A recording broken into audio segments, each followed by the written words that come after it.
Hey everyone, welcome to this week's episode of our podcast. Is breakfast included? I sure do hope so. How you guys doing? Good? Great.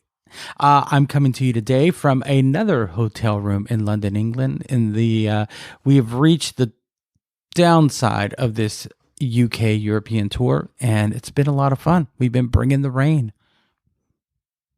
Anyway, today's guest is my good friend / brother, Kevin Bell. I've met Kevin back in 2011. We both started this gig at the same time, and we've been on the road ever since. From day one, you know how you meet your people? That's Kevin. We're often referred to as the odd couple because we spend pretty much every waking hour together, either walking around, having breakfast, lunch, or dinner, or just shooting the shit. There's never a lack of conversation when you're around Kevin. He's probably one of the most kind-hearted people I've ever met, and I would literally take a bullet for him. Anyway, we got into it a little bit. He told me how he got into this business. Couple of stories. We talked about life. We talked about the business. We talked about everything. Anyway, I really hope you dig it. Let's check it out. That's for the American folk, eh? Yeah. Just tell everyone who you are. Hey, my name's Kevin Bell. I'm 60 years old and I live in London and I'm a vegan. That's an in-house joke, eh? All right on. Man, we're finally getting around to doing this. So, great privilege, B. I can join the club now. Well, you've been wearing this shirt this whole time. Oh, precisely. And then no one's let me in to talk to anybody or, because I'm not in the club, but maybe they'll let me in the door now. Maybe. Here we go. What do you do, man? Tell me what you do. I'm a drum tech, and I have been for 36 years now. And would you like to know how I started? Yeah. 36. So when you started, they were hitting it with bones and hides, right? And the way we tuned was with bits of string. Those were the days when I was with the Beatles. No, you have to edit all this. No. How'd you get started in this crazy business, man? Me, when I was 17, it was around 17, a friend of mine was in a band. And I used to go and watch the band. And in London, in the late 70s, there was a real jazz fusion style going on of music. And a lot of local boys were in bands and stuff. And one of my friends was in a band anyway. And I used to go and watch them. And then from watching them, I used to talk to other people in the band. And then the next thing, I was on the stage helping the drummer pack away the stuff. And it kind of went from there, really. That's how I started, really. But me and two good friends, we used to drive a van around with all their equipment in. And it was before the days of, hotels. We didn't have hotels. We never had buses. It was drive for 200 miles and drive all the way back after So was it just for local bands that were doing like... We would do concerts all over the country. Okay. So we would drive 200 or 300 miles, do a show, pack away, and drive all the way back home again. Yeah. Unpack the van, then maybe 2 days later, pack it again, and then go off again. And do the same thing. We would lay in the back of the van if you wanted to sleep on top of the equipment and stuff. So you did sleep. You weren't deadheading it with a little help, right? No. No, it was all straight. But yeah, that's really how I started. And I did that for a couple of years. But then...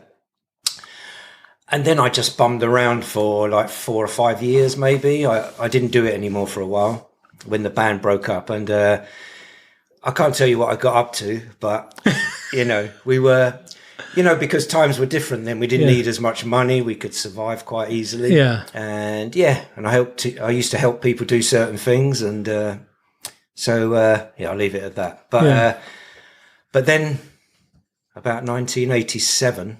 So that would have gone up to, doing the first band would have gone up to probably 81 or something. And so after that, hanging around doing what I was doing. And then after that, I got to, a friend of mine was offered a business and the business was looking after session musicians in London, and he would store their equipment, and they would phone up and say, "Oh, we have a session somewhere," and we would take it. So I joined him because the business got too big and he couldn't do it on his own. Yeah. So we started with one van, and we would do 1 month on and 1 month off. So at that point, my son was born in 91, and so I was looking after him most of the time as well as working. So I would bring him in the van in his little child seat, and then I would drive to the studio and leave him on the reception with the receptionist because I knew them all, and then go and do what I had to do. But yeah, he started a business. I joined him, so it would have been about 87 or something like that. Yeah. I joined him, and yeah, we would look after session musicians because at that time sessions were really big in London. It was, very busy. So we would do anything from live jingles, advert music, film music, TV shows, some rock and roll TV shows. We would take the instruments in. So we were lucky to have like the cream of the crop of session musicians in that day. So it kept you busy? Kept us busy, yeah. So we had a storage, yeah, and we would hardly take the gear back. We would just go from one studio to the next, and some of them were 3-hour sessions, some would be days, some would be an hour, all different things. So we would wait if it was an hour, set the drum kit up. We had keyboard players as well and guitarists, and we would set their gear up, and then we'd go in, take it away, unpack it away, take it, and go to another session. And so there was a lot of working out where you would go. And I ended up doing that for 15 years in London. And then I kind of learnt my trade a bit more by doing that. And then during that time, then 15 years, I would get asked if I would go and do a show somewhere for a weekend or something. So I used to go. And in the end, I thought, man, this is much better on the road than driving around London to all the major studios. Because, I kind of lived in Abbey Road most of the time, or, all the big studios we used to be in. So it kind of doing that for 15 years, you said? Yeah, I did that for 15 years. Yeah, driving around London. Mainly drums, or did you just, at the time, did you set up all the gear? We mainly did drummers. We had a few keyboard players and some guitarists, but mainly with their gear, we would just put it in, maybe put the keyboards on the stand for them, and they. But you were setting up drums, tearing them down every day. Yeah, we were setting them up, looking after them. And some of the guys became the biggest drummers probably in the country, really, over the time. But that's how they learnt their trade as well. So I knew them from young, really, and then seeing them grow through the industry as well. But so we did that. So I did a month on, month off, like I say. Coming out of that, what was the first band you went on the road with? The first one I went on the road was a band called, I think it was Moloko, was a band. And they were back in the 90s, it would have been now.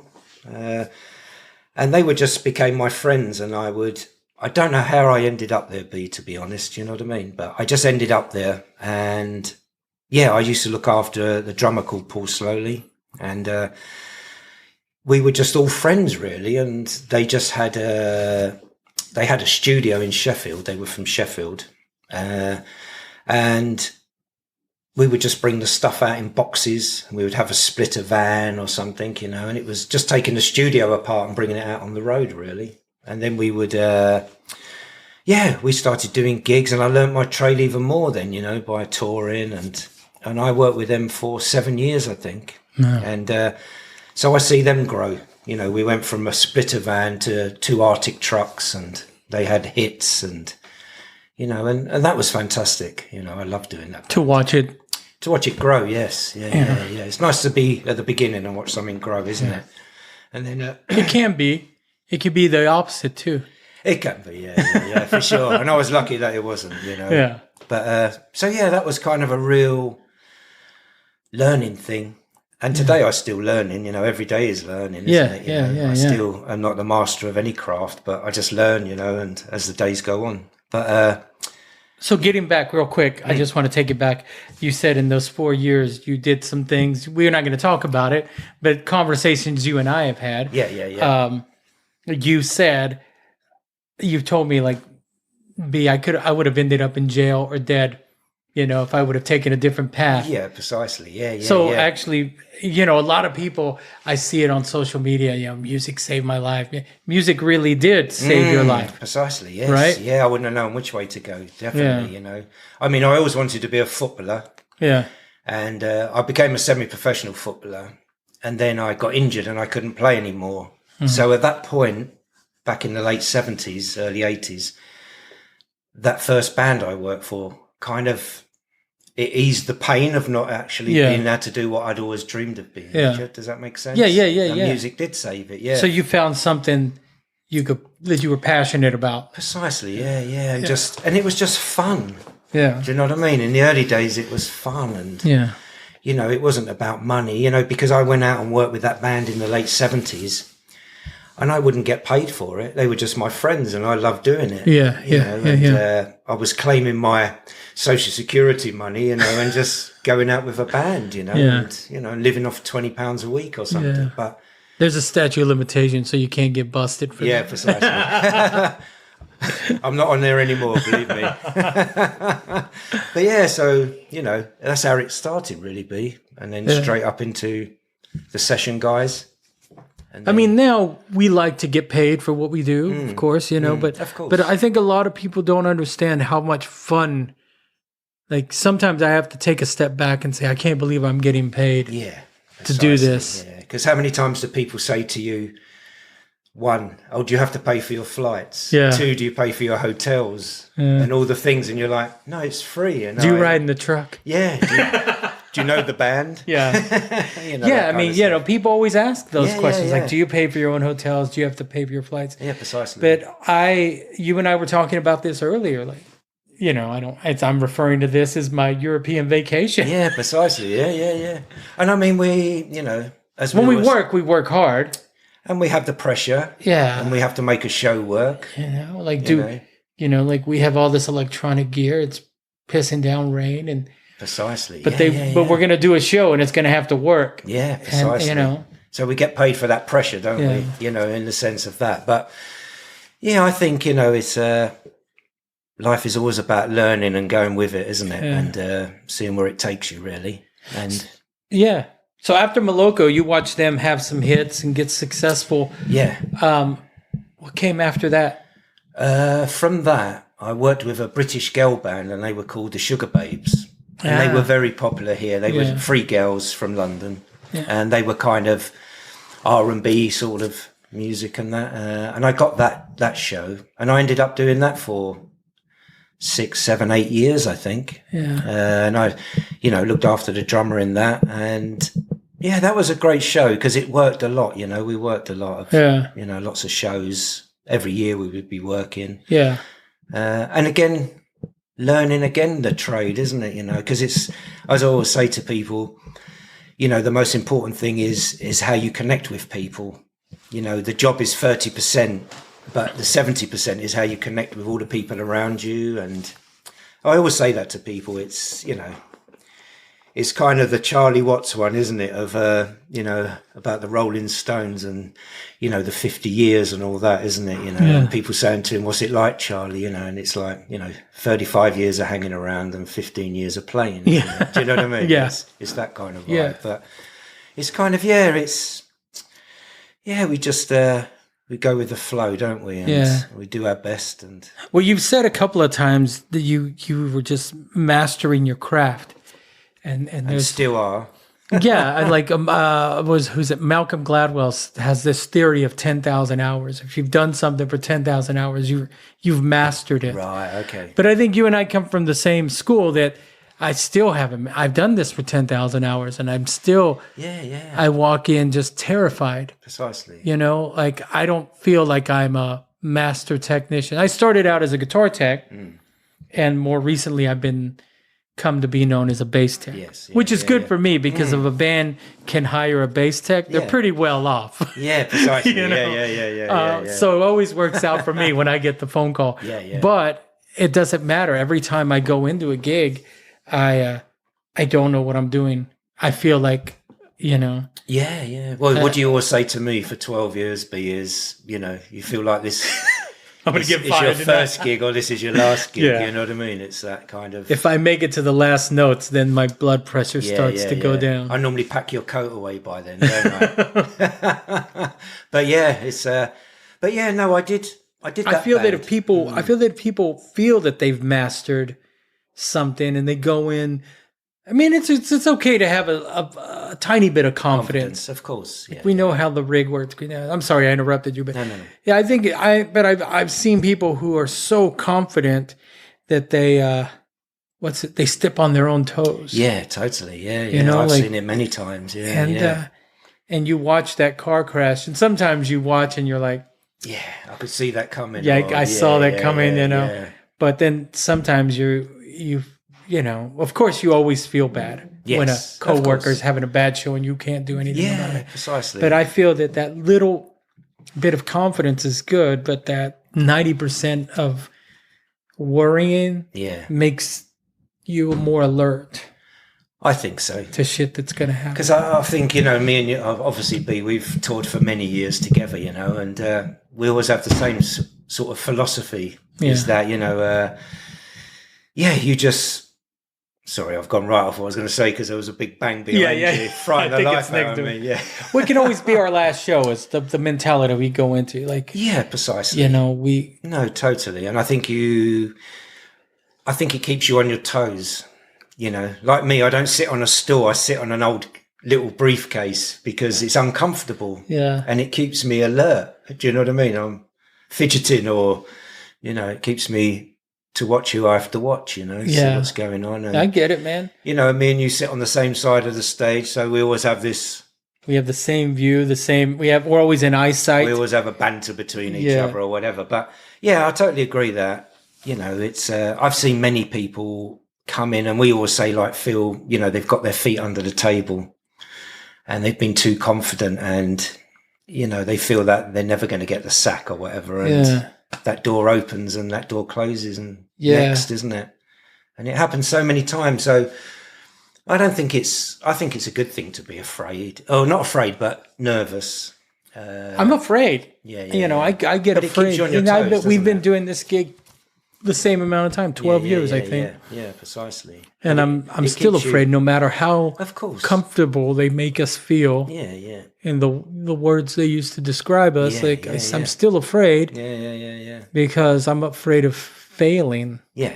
And I mean, we don't have to talk about it because we only have to look at each other, don't we? As we're, getting the band ready or whatever, whatever we do to make sure everything works. Yeah. And I'm still kicking that kick drum or that snare.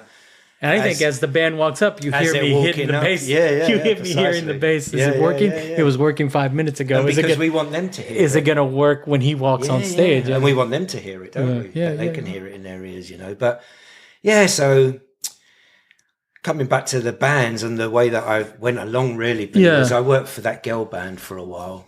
And then somehow I was very lucky that I got the George Michael gig, the 25 Live. Mm-hmm.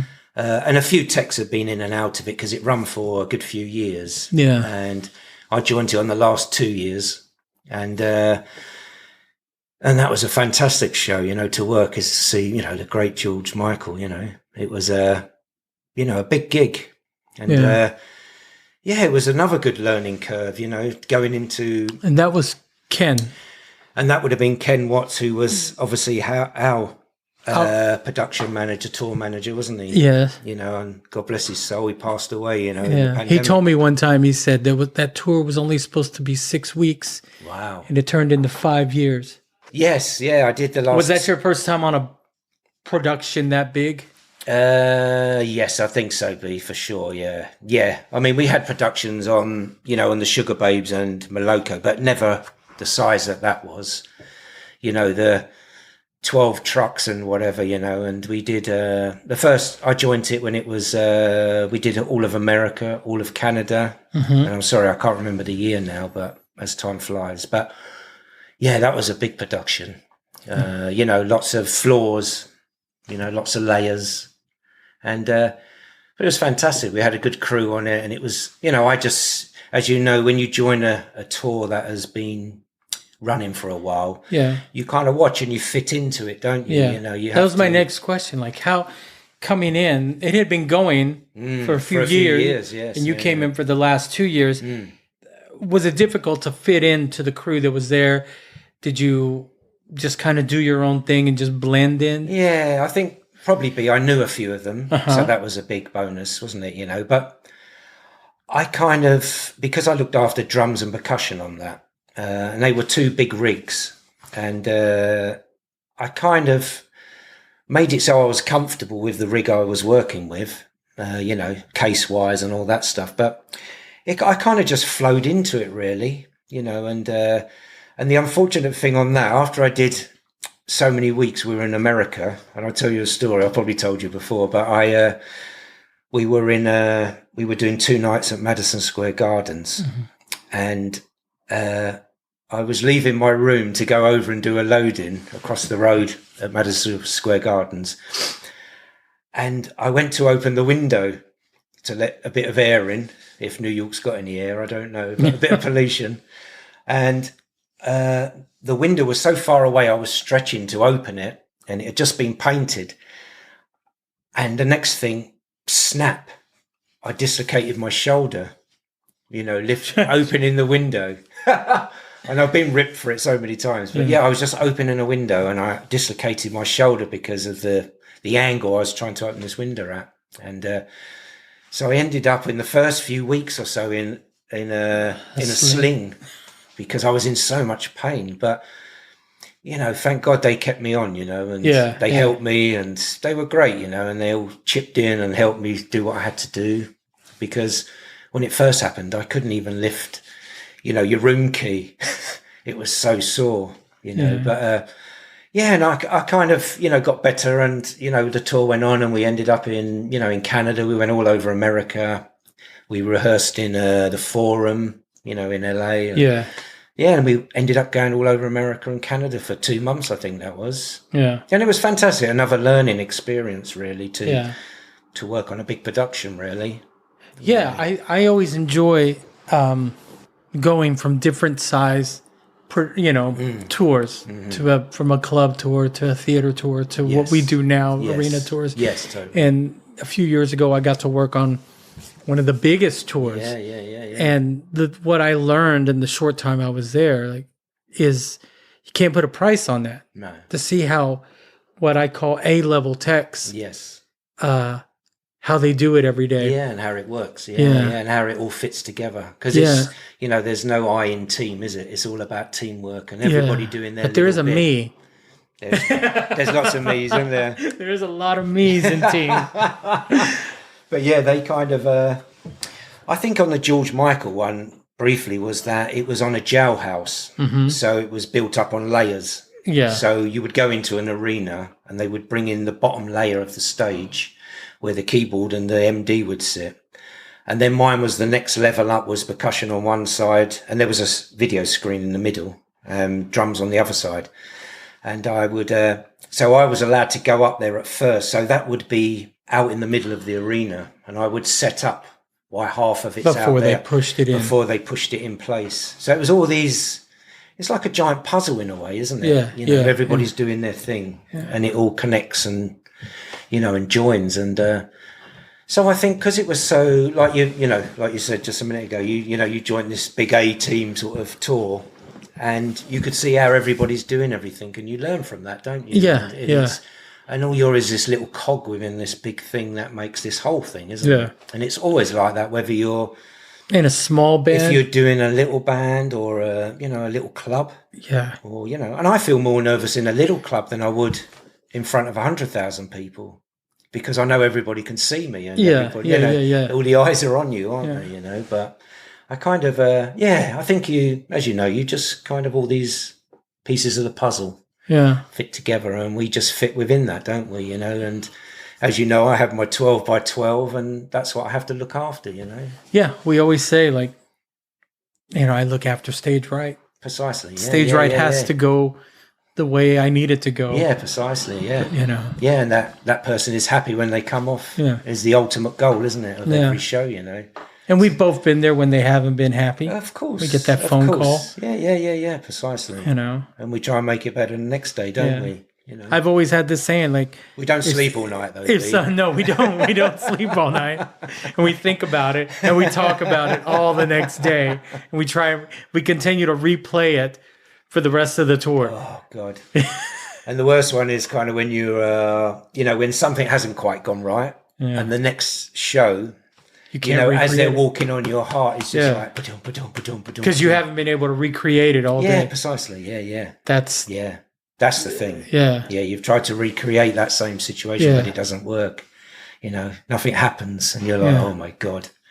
And that's why we get paid for what we do, don't we? Because, they might look at the backline guys as the country club, but we have our pressures as well as anybody has their pressures. I think, I mean, in my opinion, this show could go on without anything going on, but backline has to work. And hope all our mates listen and go, yes, you're right. Backline has to work. A lot of tours look down on the backline as being the bottom of the barrel. Yeah. A lot of tours look at the backline and say that's the show. Yeah, precisely. Yeah. And I mean, I obviously we don't kind of try to have that attitude. We just think of all the puzzles that fit together, really, don't we? The pieces of the puzzle, and they all join, don't they? And we hope from one tour we go to the next tour, don't we? You know what I mean? Yeah. So what I was gonna next after you left George, but we'll get to that in a second. But since when you started, you've been doing this 34 years. Yeah, 30. I think 36. I'm not. Give or take a year. A couple of things. What's the biggest? Of course, the progression of electronics, but the biggest difference from when you started to now, and which one do you prefer? Do you prefer like the primitive kits where all you have is a drum kit, and or do you prefer now with the TD50s and the triggers and Yeah. I mean, I find a little bit of the new stuff, you'd like to learn about it. Sorry, I can't think of the word, but I do prefer the old stuff, where it's just a drum kit, and the drummer playing it, because I feel like more comfortable in that surrounding, and obviously technology brings all different things, but there's certain elements I love of it that you can, and especially, working who we work with, it's like, it's new for them as well. And it brings this, if I put a sound on something, and he hits it and he's like, whoa, that sounds amazing. So that side's really good, but I'm still learning that side really, it's an ongoing thing really. And, we all are. I mean, there's people out there that have that their brain works that way and they can just, precisely. Tick, tick, tick. And there's the sounds. I envy those people in a way, but at the same time, I always think it's going to come back around. Everything comes back around to analog. Totally. I think so. I think so, B, because obviously I was around when the drum machines started coming in. So going back to with the session musicians. Yeah. What year? I can't remember. So maybe mid-90s or something like that. When all the drum machines started coming in and studios became, you could use it in your house, you could record in your house and stuff, on computers and stuff. And I remember the sessions seemed like up in arms. They thought that was it. They're never going to play again or anything because people weren't hiring a studio for a year. They were doing it from home. Yeah. And they could have drums on a computer. And I remember the good drummers I worked for were really worried that, quietly worried about how the drum machine was taking over to the actual playing, but eventually, slowly, people wanted to hear live drums again, because you can't recreate a guy's vibe on a drum kit or a lady's vibe or whatever, you can't. And you have to, it, like you said, it balances itself again. And I think it's gone, now we call it a hybrid, don't we? So it's a thing of two. Working together. Yeah. About 10 years ago, there was an ad of guitars that had self-tuning guitars. Yes, I remember those. And I remember a guy that was in the band. He wasn't the guy I looked after. He was the bass player. And he said, "Oh, you're going to be out of a job soon." Not to be a smartass. I said, "No, because you guys still need someone to blame." It's true, though, isn't it? But it's true, right? Precisely. So it doesn't matter how, good technology is. That human aspect totally. of it has to have a balance, doesn't it? Yeah, it does. It does. It has to have a balance. You can have all that great bass sounds and drum sounds, but you've got to have someone to play it. Yeah. Do you know what I mean? So it's a balance, isn't it? So I kind of, I mean, me personally, I'm still learning it, so I do. Likewise. I mean, every day is a learning period, isn't it? It's to the next day, And, so I think, I think it all needs a balance, like everything in life needs balance. So you said earlier that you wanted to be a pro football player. Yeah. Which he means soccer player. For those of you listening, he means he wanted to be a pro soccer player. That didn't happen. I know your love of football because I hear you talk about it all the time, and I'm, and I give you grief, but I see the passion that you guys have for it. Mm-hmm. But that didn't happen. But what is the one thing that you've done in your life with this that you never thought you would do? What wouldn't have I done? Like if you took a different path. Yeah. Let's say, and you made money that way. Yeah. But there's still things that you've done in the music industry that you wouldn't have done when you had probably, money. Yeah. I think probably traveling so much is a big one, isn't it? Yeah. Traveling the world and, luckily getting paid for it. So I think that, and also I think, believe it or not, I was a very shy guy when I was young. Yeah. And I think when I came into the music industry, I had to walk into recording studios, for the drummers, and there'd be a full orchestra, or there would be, people that I never knew, and I had to, learn to communicate with them, and and I think that's probably why I try to speak a bit clearer now, because I always used to have to put myself in them positions. So I think confidence, I probably wouldn't have had so much confidence. It's funny you say that, because I met you in Dallas. I think it may have been our first gig. Yeah, it was with together, this band. Wasn't it? Yeah. And you came right up to me and started talking to me. And I'd never met the band. I'd never seen the gear. Like, I just walked in blind. But I felt like, all right, this guy's cool. But I don't know what he's talking about. No. Like, I don't feel like an outsider. You made me feel almost like, all right, you're part of the crew. Yeah, it's good to know, right? Yeah, totally. And I think... So I don't believe that you said you were shy, because you were. Yeah, I was when I was younger, before I got into this. I think it gave me more confidence, for sure, as a person, to communicate with people.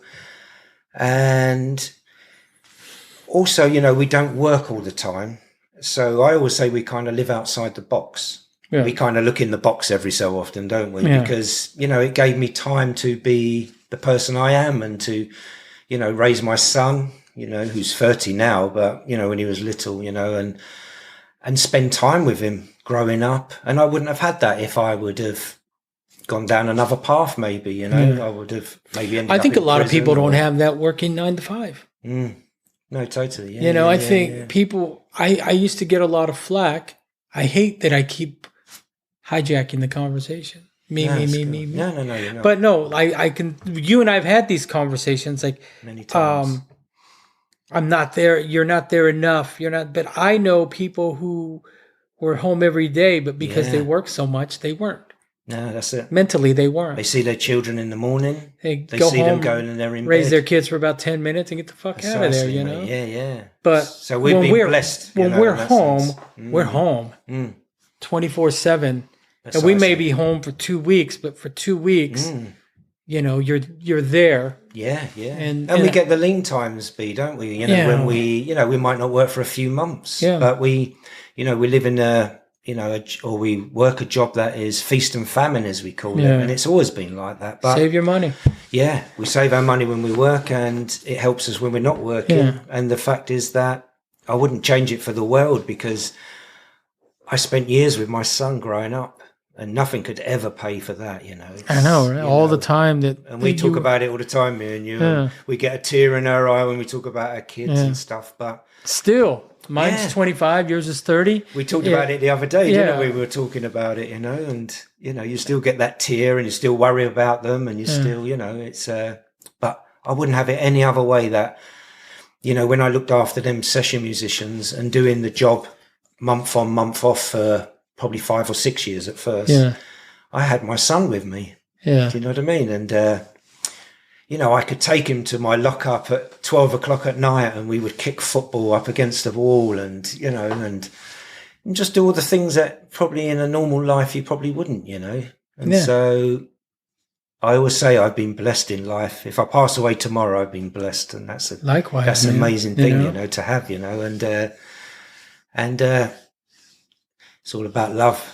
It's all about love and being respectful, isn't it? How much longer you think you're going to do this? I'd like to think I mean, I'm 60 years old now, so, you know, I can retire in 7 years, Yeah. you know, but I would like to do it for another 7 or 10 years, maybe. I say the same thing. I'd say probably another 10 years, maybe. Do you have a favorite gig, or are they all special or cool in one way or another? I think they're all cool in one way or another because you know, obviously, apart from the sort of bigger bands or the more established bands, I've done little gigs in between. Yeah. So, as you know, when doing this gig, I went off to, Simon gave me that other gig, you remember? Yeah. 'Cause Simon was going to do Elton John and he said, oh, I've got this band, you know, Camel, and I'd heard of them. And I said, yeah, I'll cover it for you. And then 3 or 4 months later, you know, it came. And I went off, and it was one of the most amazing gigs I'd ever done. Yeah, because I knew nothing cool. about them. Yeah. They were lovely guys, 4 guys, just doing their thing, man. And there was just probably about 7 or 8 of us, and that was it. And it was fantastic. I loved it. It gave me. Do you ever faith. feel like telling Simon, like, why don't you stay and do Camel and give me the Elton John gig? Precisely, isn't it? No, he'll throw me out. But yeah, I think you have loads of surprises, really, don't you, in this game? Because sometimes you've not heard of people and you do it. Yeah. And it's fantastic. But I think they all have their own little quirks and fun and all that. But, you know, I think the gig we work on at the moment is amazing because we've had such a long run in it. Do you know what I mean? And, you know, it's a lot longer than some people get on a gig. Precisely. You know, and, you know, and as soppy as it sounds, you know, I found my brother on there, and that's you, isn't it? Yeah, We've man. been together for a long time, and we always hang together, and whether we're working or we're not, we're always in touch. And Yeah, they refer to us as the odd couple. yes, Vinny. Well, I mean, I feel like that, man. Like ever since day one on this gig, you cross paths with people sometimes that you know that are your people. Yeah, precisely. They're your you connect, people. don't you? Yeah, You know, yeah. and I've known since day one that you've had my back on this gig. Precisely. Same with you. Yeah, You know? yeah. We always got each other. Like I come into this gig, you know, we're off for months at a time or years, and then they put out an album. We come back, and you worry about the gear. Oh, I got to get new gear. I got to program new sounds. But you know, I know that I have your support. Yeah, precisely. You know, whoever's and likewise, around, we know that we'll look after each other. You know? Exactly, and it's and you really, can't buy that, can you? No, you can't buy that because you know there's. You know, sometimes you walk into something and you know, like everyone's out for himself. Precisely. And I gotta, you know. Yeah. And we, you know, at the end of the day, you know, I just think I just be myself. Yeah. You know, if people like it, they like it. If they don't, they don't. That's up to them, you know, but I'm just being myself and I'm not trying to be anybody else or brag about what I've done over the years or whatever. I'm just me. And I come on into a gig. And I'll give you 100%. That's all I can do. Yeah. If it isn't good enough, then we part our ways and we go different ways. Exactly. You know? And it's no hard feelings. Precisely. And that's the way I've always approached the gig, really, is, you know, I do my best. That's all I can give. You ever walk on a gig? Ever walked? You ever walk? No. Like it just wasn't? No. I've been blessed that I haven't really, you know. And, and I think, you know, I've just been really, really lucky. I think I've done some good gigs, you know, I've been lucky, and I found that there was a lot of work years ago. It sort of it isn't as busy for myself as time's gone on, you know. Yeah. But I was lucky enough, from as our good friend Joshua said, I'm going to pick the bus, or what is it when you drop a name? What was that we say? Oh, I can't remember. No, when we say when you hint a name or something, I'll pick that up, drop a name. I think you dropped something. Yeah. But I mean, from George Michael, I went on to Pink, and I did Pink for, I did her first stadium tours and things. Yeah. So that was probably six months or so. Yeah. Which was another learning curve, I'd never done a stadium before. And the next thing, I'm in a stadium doing a gig with such a great artist, really, and great musicians, and great studio guys. Yeah. Guys totally. who know, Yeah, totally. Them LA boys, and, it was just a great show, It was very stressful, but it was a great show and a great learning show, like to learn. What do they call those guys? First call studio guys? Definitely. Yeah, definitely. Because they both are. Two of them are in that band. Yeah, well, Mark Shulman, the drummer. And he's Justin, the guitar player. Justin, they're both big session players, aren't they, But we kind of, so I did that, and that was another learning curve, was doing football stadiums, and that was her first. And then, and out of that, that's how I got the gig we're on now. Yeah. I came into this, because of the production manager, God bless his soul, who's passed away now. But good old Richard Young. Richard Young, yeah. Put us both on this. Yeah. And, obviously when I, joined this, it was, I was only here for 2 weeks just to help him out. Do you know what I mean? And, I'm not a guitar or bass tech. I'm just a drum tech. And so that's how our paths crossed, is because, Richard said to me, and I said, well, Richard, I don't do guitars or bass and that. And he said, oh, that's okay. We'll get someone in who can do both. And as you know, we've told the story many times, haven't we?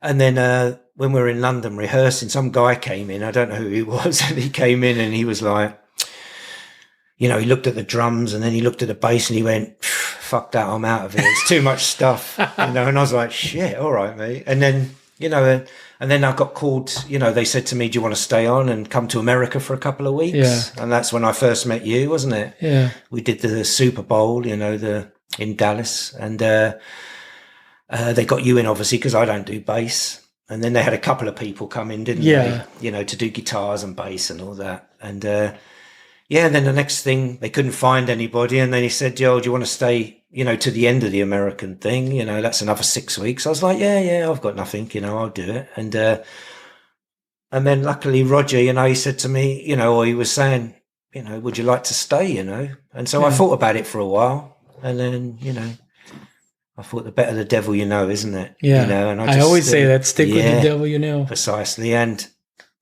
thank God it was the right move, wasn't it? And here we are 12 years later. I was only on, I remember it was March, and I was only on till the end of April. Precisely. And then Richard left. Yes. And we got in another guy, and I always say, I didn't tell the other guy I was supposed to go home. I didn't tell the other guy I was supposed to go home. And I'm still here. Yeah, I haven't told any of them. No, they still don't know. Yeah, they still don't know. I'm supposed to go home at the end of April. I'm still here for 6 weeks, 12 years later. Yeah, 12 years later, man, we're still doing this gig. And it's still, sometimes we think about it, and we like, frustrating, but then we catch ourselves and think, there's so many people out of work, and there's people who have jobs that hate them. That's it.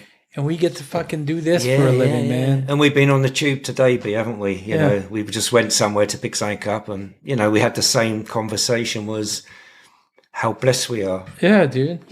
Like you said, we didn't work for almost 2 years, and precisely. Here we are working. Like, what's there to complain about? And you have to always live in the moment, and you have to remember what's what, and you have to, see real reality in life, because there's a lot of people suffering out there, and we have to, you give thanks, as we say, for what you have. Yeah. And and we. I just live my life in the moment, B, really, as much as I possibly can. You can't worry about what happened before or what's going to happen in the past. You have no control over today, it. We precisely. And look what we've been through. Yeah.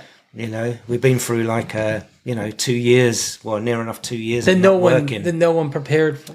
Precisely. We thought, 2020, we thought, we've got all Couple these of shows months. coming up. Yeah. Coming up. We've got all these shows, they're going to add more stuff, Yeah. this, and then, The dominoes happened, didn't it? everything went Ding, away. ding, ding, ding, ding, ding. But we don't, we don't think about that anymore. We talk about it amongst ourselves, but we don't think about that because we're working now. Yeah. And what did we talk about the other day? We were out and we went to Tower Bridge. I took Bernie to Tower Bridge and Chris, the monitor guy, we went to Tower Bridge and you said Tower London. And I said, during the pandemic, you could ride your bike all around that area and there'll be no one there. Yeah. And it would never, ever be like that again. We're never going to see anything like that again. No, not at all, mate. They won't allow it. But we can cut all that pandemic stuff out anyway. Don't worry. Well, man, like I said, dude, you're, from day one on this gig, you've been my brother. Like I said, I know you've had my back this whole time. Always, mate. And I see us doing this for quite a while. Yeah, me too, mate. Yeah. Unless the universe shuts it down again. Precisely. And it's always been a blessing, isn't it? And you just go with the flow, don't you? Yeah. You go with I've always gone with the flow in life, B. I'm an old hippie, you know what I mean? I'm like, your path will be made, and you will follow that path, and your feet come off it sometimes and go back on. But I believe that, you just follow that path and things will happen. Yeah. Day to day. Put out good, you get back good. Precisely. Do you know what I mean? So, yeah. So hopefully the interview was all right. And yeah, man. Yeah. Thanks for doing this, dude. I know that I've been asking you and you've been like, giving me a half-hearted, like, I'll do it. And then you just scatter off. But, man, I appreciate you doing this. Thank you, mate. You know that there's one more question left. Yeah. So if it was included, what would you have for breakfast? Now, B, we've sat there many times having breakfast. And it has to be porridge. And being a vegan. Oat milk. Yeah, oat milk. Oat milk, I don't know, hot chocolate or something, or, but definitely oats. Right on, man. Oatmeal for you and porridge for me. All right, brother. Well, thank you. Mate. Thank you for opening the door, man. I can come in the next one. We'll all be in the same room. We will. Thanks a lot. It got lonely outside. Thanks, man. Thank you, B. Well, hopefully it's all right, mate. Right on. Kevin Bell, a.k.a. the Drum Master. I'm not going to give out his social media. He only has personal social media. But if you want to catch a glimpse of him, buy a ticket to the current Duran Duran tour. You might see him up on stage. But if you do want to follow someone on social media, check out Potent Goods at Potent Goods LA.